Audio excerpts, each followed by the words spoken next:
Good evening, everyone, and welcome back to another Supercoach Insider podcast. My name is Swizz. Here with our team discussions, we are on to the Carlton Blues, very popular team, and potentially could be looking to make themselves climb up the ladder this season. Before I jump into welcoming our guest, as always, check us out on all our social media platforms, in particular YouTube, Spotify. Get in contact with us via X Supercoach Insider 100 or Swizz 26 for me directly. Now, we couldn't discuss the Blues without getting on the great man, the former winner, 2022 Supercoach winner, JP. Welcome, mate. Thank you. Hello, David. How are you? I'm well, mate. I love how you're so formal with my name. It's good to have you, mate. You're an absolute Supercoach icon. Obviously been to the top of the ladder before, doing fairly well in one of the other games at the moment, and I think the NBL you're flying at one spot. Place too, mate. Yeah, it was in third, but yeah, kind third, as these things sometimes do, mate. Yeah. Oh, absolutely. One bad decision and you're done. None, exactly. But hopefully we can help the community get a couple of right Blues players to start their season. You're right on the money last year with Harry Mackay, who started on like a house on fire. So hopefully you can repeat that, mate. Yep. And we'll see how we go. So we'll start off looking at just the fixture. The first round is the round 0 bye, which is nice because that obviously affected teams like Carlton last year. So it does make it a bit easier to potentially start with a few Blues players, knowing that they're not missing any games early. They've got the round 12 bye. Do start off with pretty well the bye in round 1. They've got the Tigers, the annual usually starting off the season clash. I don't think it's going to be good for my boys this year. So that's the perfect way for you guys to start. And it's pretty friendly there for the first 4 matches in Melbourne. Some tough matchups like Hawthorn and Collingwood, even the Doggies, but at least there you are in Victoria. And then your first trip away is neutral venue, Adelaide Oval versus the West Coast Eagles. So it's, though there's a couple of games that are 50-50, the fact that you've got the Tigers and the Eagles in the first 5 rounds, you'd be hoping to get off with a bit of a fly, especially with that percentage, mate. Yep, knock a few of them off and see how we go. And just looking down with those double games, some important ones there. So again, Hawthorn, Collingwood, and then even Port Adelaide, the tougher ones. But yeah, having West Coast and North Melbourne twice, even the Bombers, especially late in the season.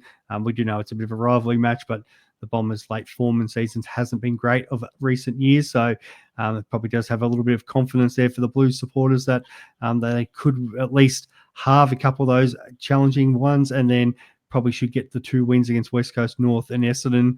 And that if you're winning probably 9 out of those 12, you're putting yourself in contention for finals, which I would say that would be the expectation. What is your expectation as a Blues supporter this year, JP? Oh, the times now, basically, they've got the list. They promise so much, just haven't quite got there. Got to get a good run with injuries, and I think we're every chance, but you never know. They could quite easily finish 9th and bundle out again. If they were to miss finals, what do you think the Carlton faithful will be their attitude towards A, the playing list, and B, towards the coach in Michael Voss? I think Vossi would definitely be under the pump. It's hard with the playing list. Injuries have caused us problems the last couple of years. I can't see our list being there most of the year and struggling, to be honest. So expectations are high. Let's see what they do. Yeah, exactly. And talking about the list, it is a fair list. I'm sure you've got some changes to make here, but just probably because I'm on a few Carlton's forums and have seen people talking about their side. So many were cracking it that people were leaving out Silvani, so I've put him in there. So I've put Silvani. He could probably slide in anyway, but him, Wienering, Sard, Boyd, McGovern, Newman. Newman was fantastic last season. Akers, Walsh, Doherty, hopefully injury-free. He's such an important cog to the Blues lineup. Cottrell, Mackay, Hollands, Jesse, and Cottrell. I've put him in there thinking his early season form, maybe not as much as the end of the season, but I still probably think he's maybe worthy of a spot somewhere in that side. Motlop, Kernell, Zachy Williams, and then I've got DeConning as the sole ruck, but that obviously will change probably week to week with matchups.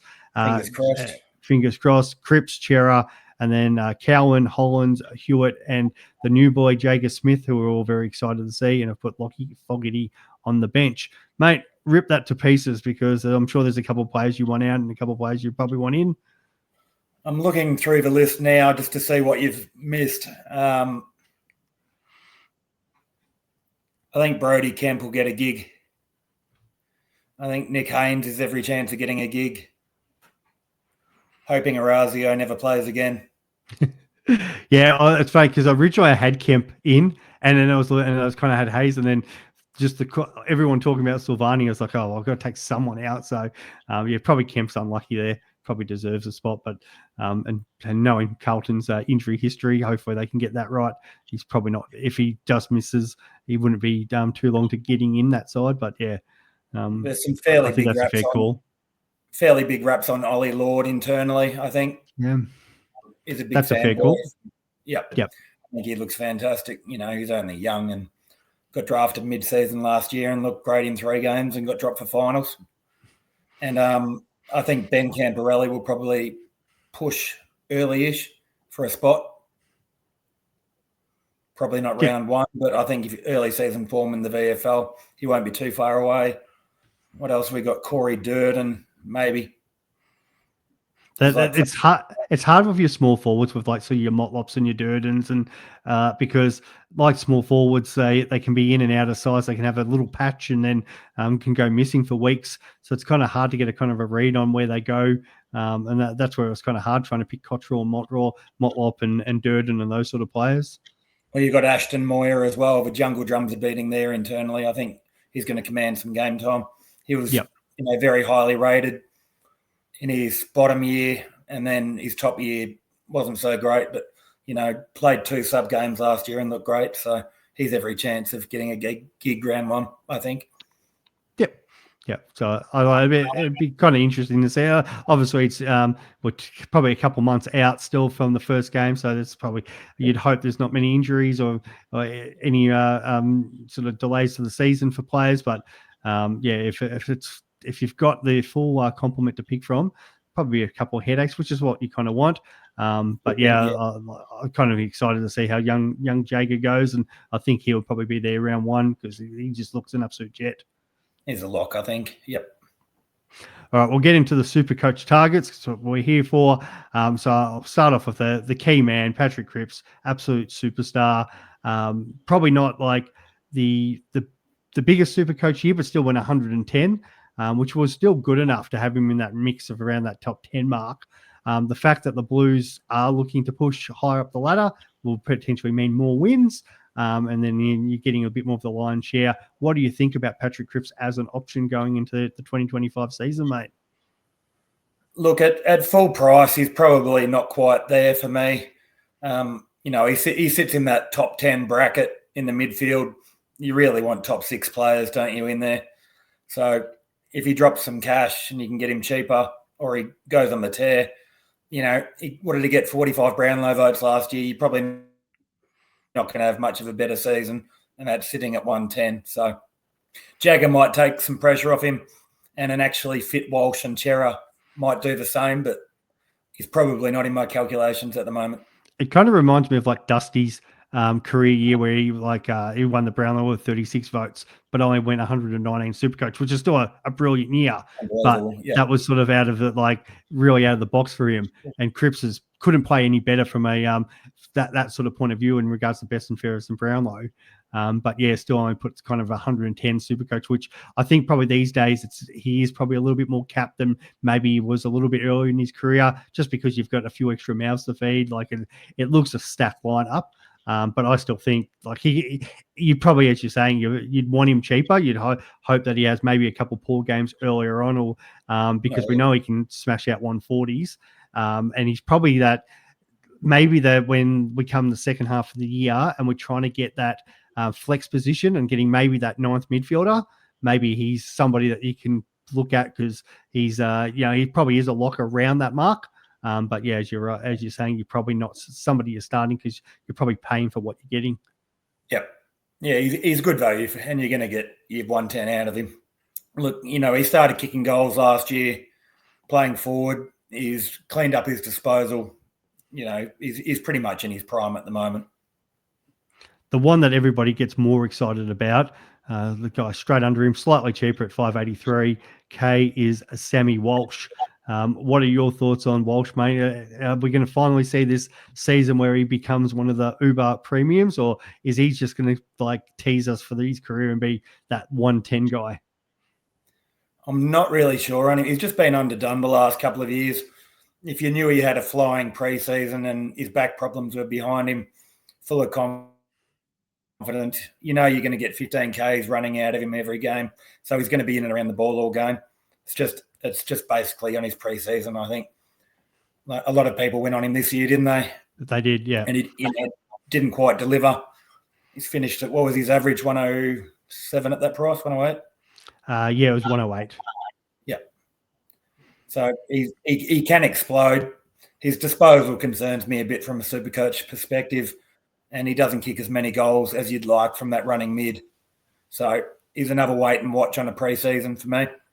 And I think everybody's hoping that year, was it his third year in 2021 where he went nuts. He was averaging 121 with about 5 weeks to go and still finished with 117. So yep. I think everybody's been hoping for the repeat of that. And we've kind of been getting, that 111. They had the slightly down here, 103 and then 108. They're great scores.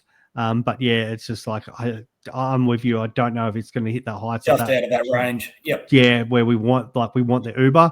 So again, is he in the mix maybe later in the year? But we talked about that kind of fixture, Richmond, West Coast, and even North Melbourne in round 6. You've probably got a couple of the easier games start of the year compared to maybe later.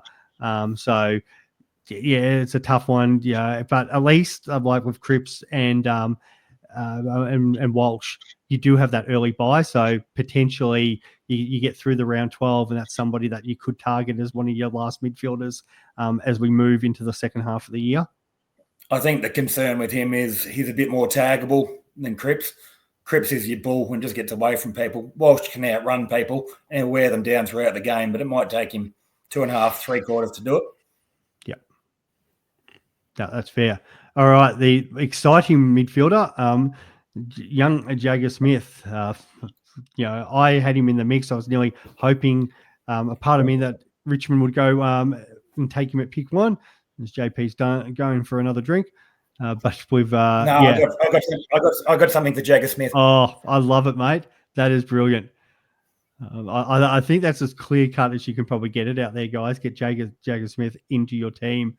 194K because of the 31 this year players, because of the flex, and the salary caps have come down a little bit. In probably previous years, we're paying over 200K for Jagga. Is that about a 206, 207? Yeah, normally? Something like that. Yeah, I think so. So, it's kind of for a premium. A premium rookie.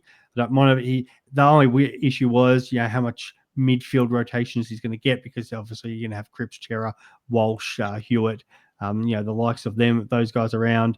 And so there is those mouths to feed. But in saying that, this kid is just all class, an absolute jet.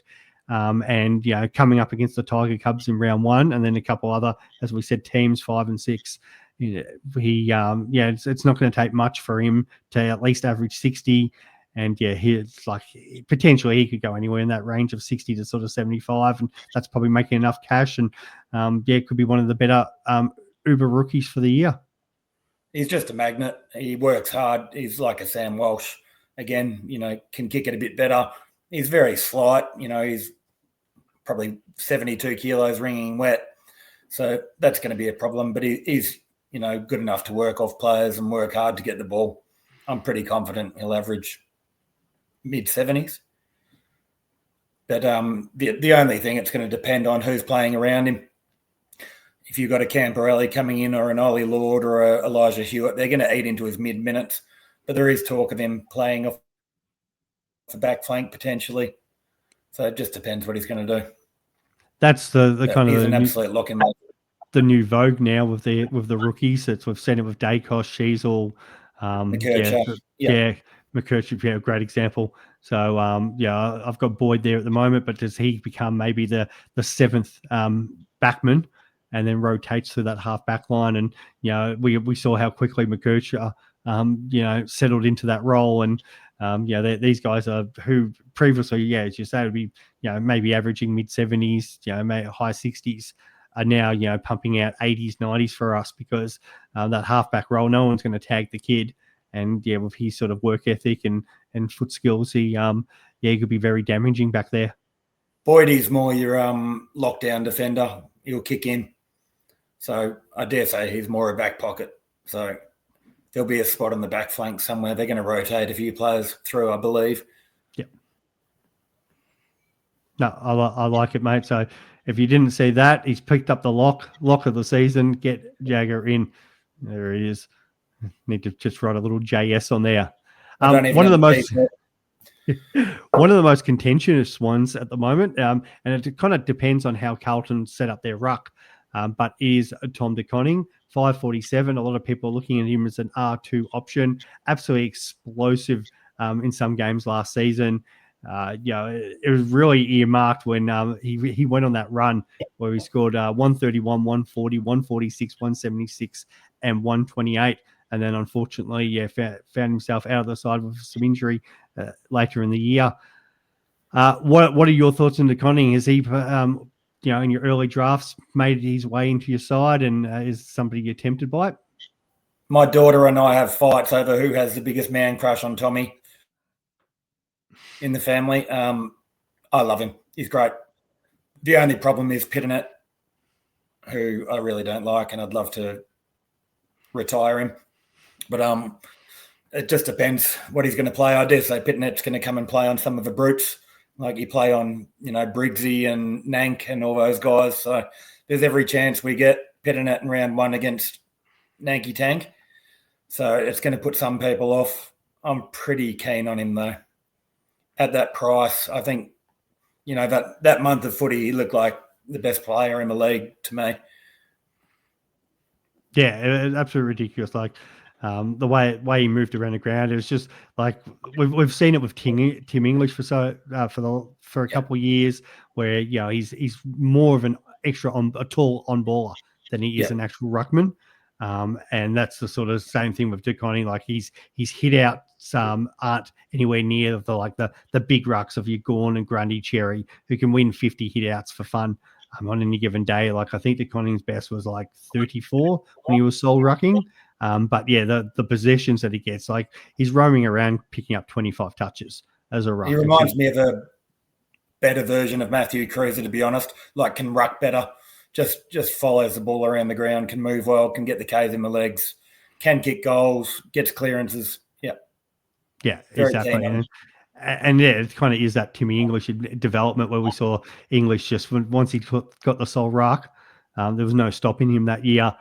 So if they do go with TDK as the main man, like we could be seeing that in front of our eyes this season. And so it wouldn't surprise me if he came out and sort of averaged, 115, 120.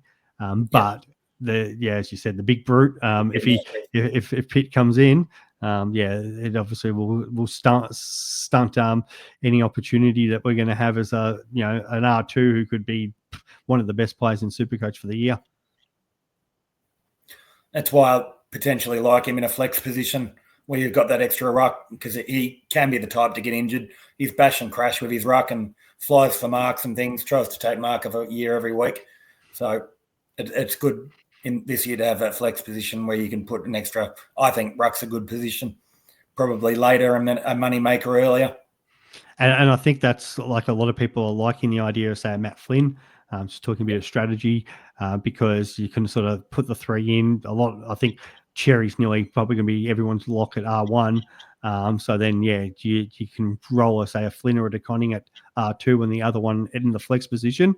And if they all go off, great, because it's just going to replace someone else to score. But if for whatever reason, that 1 week, and let's just say it's 1 out of every 5 weeks that Pitternet finds himself in the team, De Koning comes out and say scores a 40 that week. Well, it's not the end of the world because you've got somebody who's covering it. So that's I think the excitement that a lot of people are looking at, because they don't want to lose out on what De Koning's massive scores could be. That's exactly the 3 rucks I've looked at, plus one more, Darcy Cameron. Yeah. So no, I like that, mate. I've named the two forwards in there. Your boy Harry Mackay was awesome early last season, and Charlie Curnow. Probably because they probably didn't fire, especially Curnow as expected.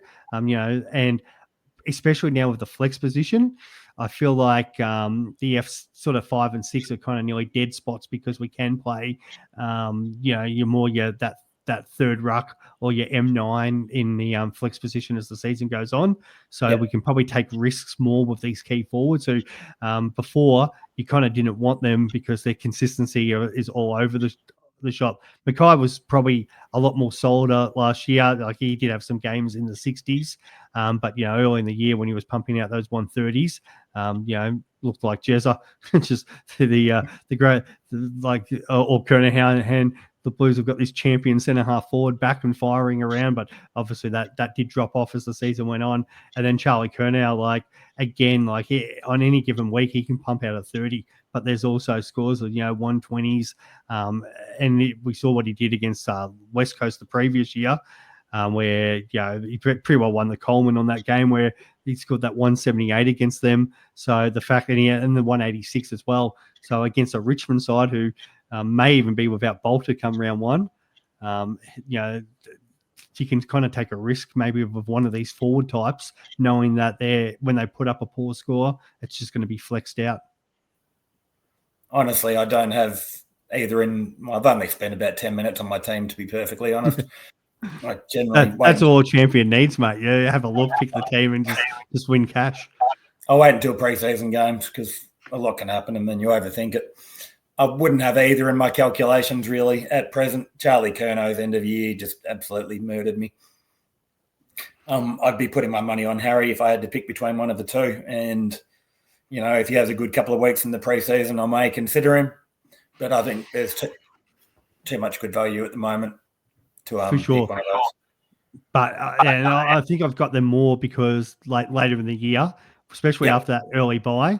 I think the F5 and F6 positions is going to be really interesting come that time and as the season goes on.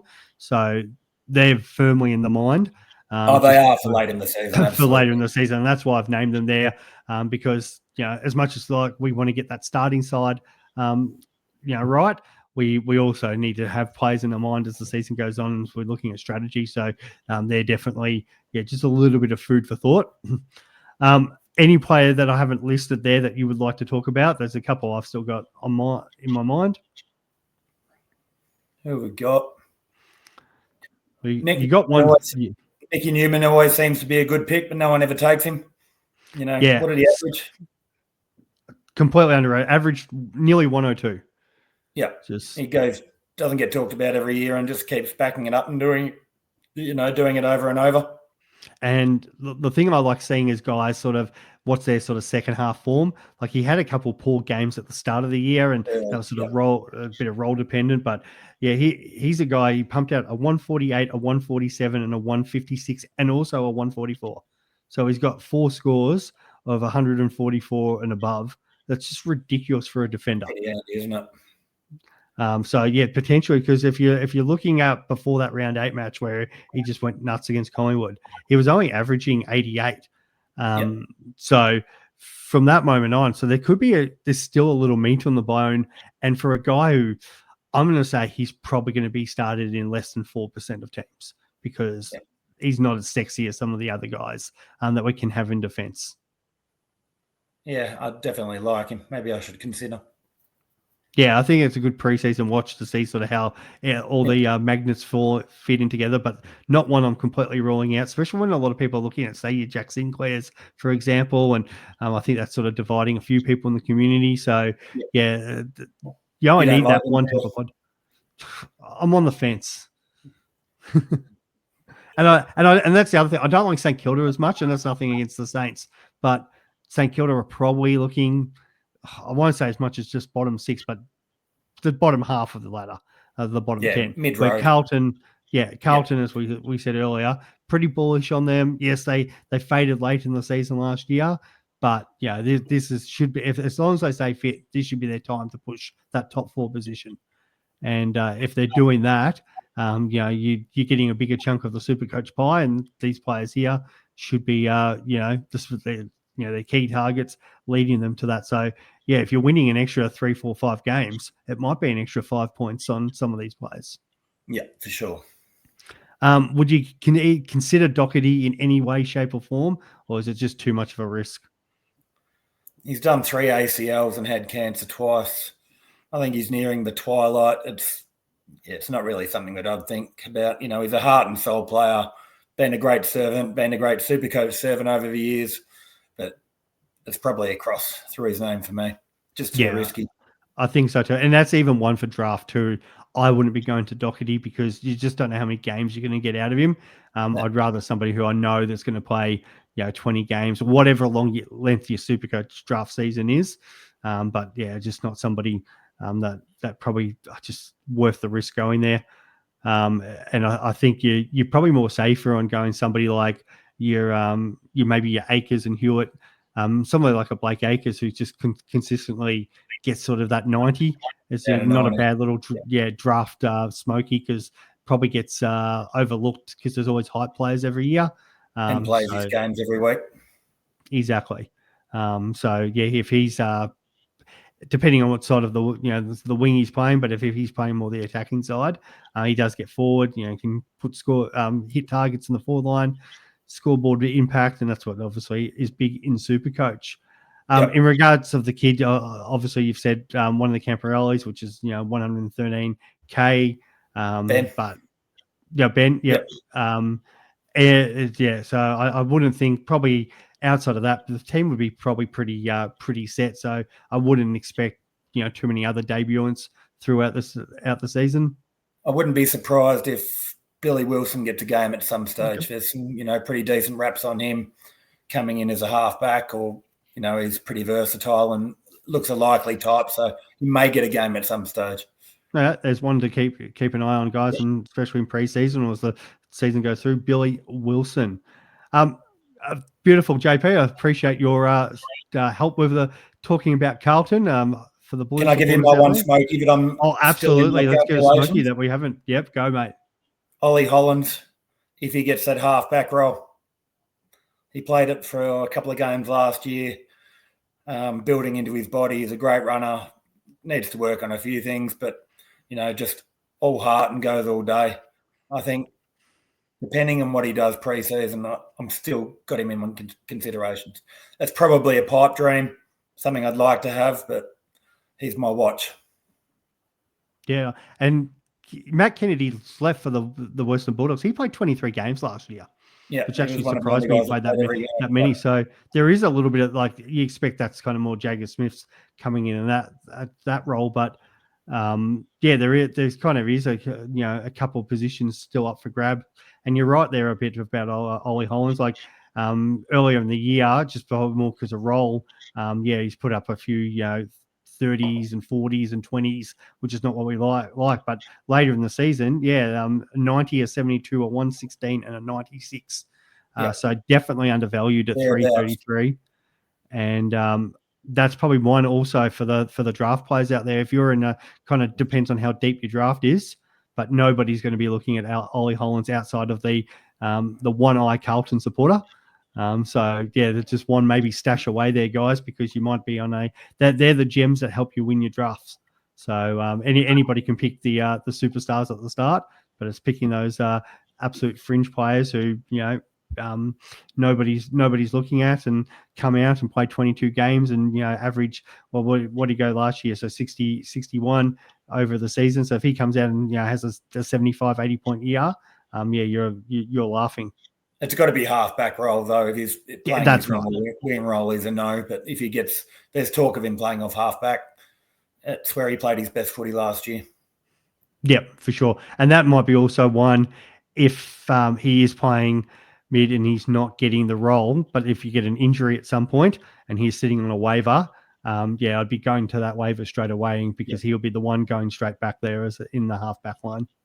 I think Adam Cherra is another interesting one. Had 2 pretty poor years after a good year the year before. He was leading our best and fairest before he got injured, like round 17 or 18 that year. Looked $1 million and he's been terrible since. So got got to get those hamstring waves behind him, which apparently he does. So, at 450, I know it's probably not. He's more of a draft player, but he's definitely got the upside to perform at that level. He did it at Freo as well. Yeah, well, He's still relatively young as well. Yeah, definitely had a great patch in a period, and still, managed to put out 108 average in 2023. So there is there's 23, 24 was bad. Yep. Yeah, so 25 points down on his previous year. So that again, if you're you're going to scroll down in especially your drafts and be there's Adam Chera sitting in that early 80 range. Definitely, you'd think there's probably 10 points there. From a classic point of view, he'd have to come out of the box and go back to that between 105 and 110 to even be considered. But definitely another one to have on your watch list. I think that's it from you, JP. Yeah, I think so. I'm just looking through your list, and I don't think there's much else that I'd consider. No, that sounds good. Well, thank you for everybody for joining us there. That was the Carlton Football Club. Big year ahead for those players. And it'll be interesting to see just how their preseason goes, and hopefully that ruck dilemma sorts itself out for us players out there, mate. We can only hope, because it helps our form as well, big time. I don't know what Aussie can't see, but everyone else can see. Mate, we're all armchair coaches, but yeah, sometimes you think they need to come join us and have a chat. Shocking. Beautiful. All right, Supercoach community, keep checking us in. Like, subscribe, and we will talk soon. Thanks, JP. Thanks, guys. Thanks, Bye. David. Bye.